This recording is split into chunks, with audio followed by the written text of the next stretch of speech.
Pak Rudi, silakan. Assalamualaikum warahmatullahi wabarakatuh. Waalaikumsalam. Terima kasih Pak Rudi, Pak Supartijo, dan Pak Sugeng, teman-teman dari Slip ya.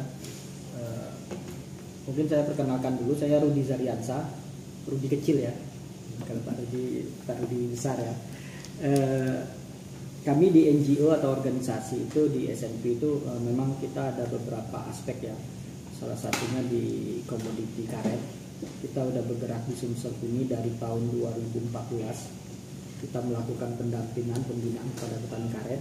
Puncaknya itu kita di 2019 sebelum pasca Covid itu, sebelum Covid kami menganggap konsep yang kami bangun untuk di Sumatera Selatan ini kami anggap berhasil ya. Kenapa? Di Muba kita anggap hampir semuanya terbentuk UPPB dan memutus mata rantai. Nah itu yang kami rasakan di itu sampai dinobatkan oleh Bupati kemarin kan. Lalu masuk Covid, kondisi drop, mulai isu terbangun ya. Isu terbangun itu artinya peralihan alih fungsi lahan, terus penyakit mulai tumbuh. Pasca Covid 2022 kita mulai bangun konsep yang berbeda di SNP untuk konsep pendampingan kepada petani. Kita fokus di penyakit dan penanggulangannya. Lalu kita melakukan uji coba Demplot bersama Puslit Karet dulu sama Bu Febi ya di Jambi dan di Sumsel, di Pangkalan Bayat di Bayung. Lalu kita berikan beberapa alat fogging dan alat gester ya untuk melakukan penanggulangan penyakit. Di situ kami anggap berhasil. Kenapa berhasil?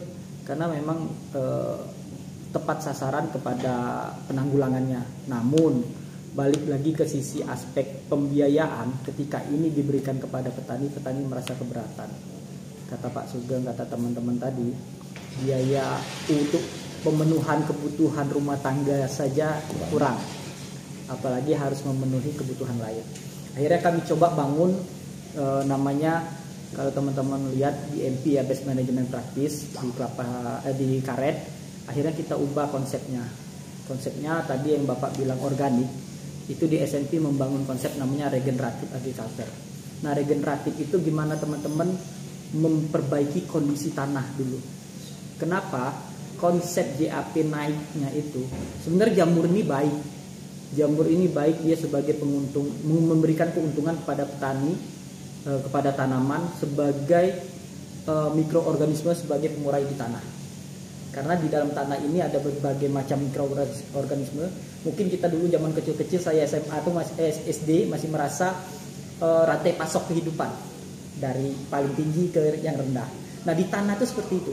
Faktor tertingginya apa? Gen tertingginya itu adalah cacing. Nah kondisi ini berubah di tanah. Kami melakukan penelitian, mencari berbagai sumber di kondisi tanah petani itu untuk mencari sumber mikroorganisme tertinggi di cacing itu aja nggak ketemu. Kadang-kadang di kebun karet ya. Sehingga kenapa rantai pasok di dalam tanah terputus, ada jamur, ada mikroba, ada bakteri. Ini harusnya saling menguntungkan. Mereka hidup di situ. Sehingga jamur ini tertekan di kondisi mereka sendiri. Nah ini kondisinya, jamur ini tidak dapat suplai makanan secara alami, sehingga dia menyerang tanaman yang ada di atasnya. Nah ini yang terjadi, makanya REC yang kami terapkan di SNP itu memperbaiki pola mikroorganisme di tanah dengan konsep organik, dan ini kami sudah melakukan.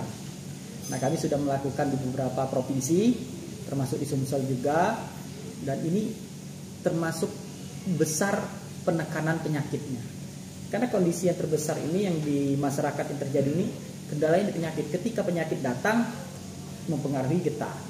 Nah, masuk di konsep pelatihan SNP, GAP-nya itu kita mengarahkan petani itu tidak melakukan proses pemupukan secara total. Ini petani punya lahan misalnya 1 hektar dengan jumlah pohon misalnya anggaplah 400 misalnya. Tidak 400 langsung kita pupuk. Artinya apa? Kita melakukan konsep bertahap. Berapa mampu petani? Artinya kita hitung dulu per pokok kebutuhannya maksimal di 39.000. Saya hitung waktu bersama petani. Artinya petani mampunya berapa? Oh mampunya cuma 10 pohon. Ya 10 pohon inilah kita pupukkan dulu. nanti di periode ke depan itu dilakukan pemupukan untuk 10 pohon sehingga mencapailah di 400. Itu kita uji coba di Pak, ada kopi? Ada yang pesan kopi? Kopi apa? Kopi hitam atau kopi susu? Kopi hitam pahit. Oke, ada lagi? Berapa? Kopi yang angkat tangan? Kopi apa? Tidak. Waduh, bingung. Kita ambil CO-nya dulu ya. Ya. Jadi konsep REK inilah yang harus kita tawarkan. Ini konsep REK ini kepada petani dan teman-teman kita ini bukan untuk komoditas karet aja, semua komoditas kita tawarkan. Nah, kita punya modul materi, kita punya praktisi, kita punya rekanan kita dari Sembawa juga. Artinya ini peluang baik untuk petani. Tinggal mindset petani yang kita dukung nanti di sini. Nah, mungkin ini sedikit dari kami. Jangan menunggu perahu tenggelam baru kita mencari pelepah, tapi kuatkanlah perahu kita, tampalkan bila ada retak mulai dari sekarang, sehingga nanti kondisinya ketika kita berlayar kita siap jalan jauh. Gitu bapak-bapak sekalian. Saya akan tanya dikit ya. Saya tertarik sekali Ya. dengan apa yang disampaikan tentang mikroorganisme dalam melawan jamur akar budi ataupun jamur akar apa saja. Ya. Oleh karena itu, coba kami minta sedikit gambaran atau bagaimana rumus pembuatannya untuk menjadikan mendampingi pupuk organik. Itu kan organik juga ya, organik juga. Otomatis pupuk organik kan kalau dilengkapi dengan unsur itu akan lebih baik.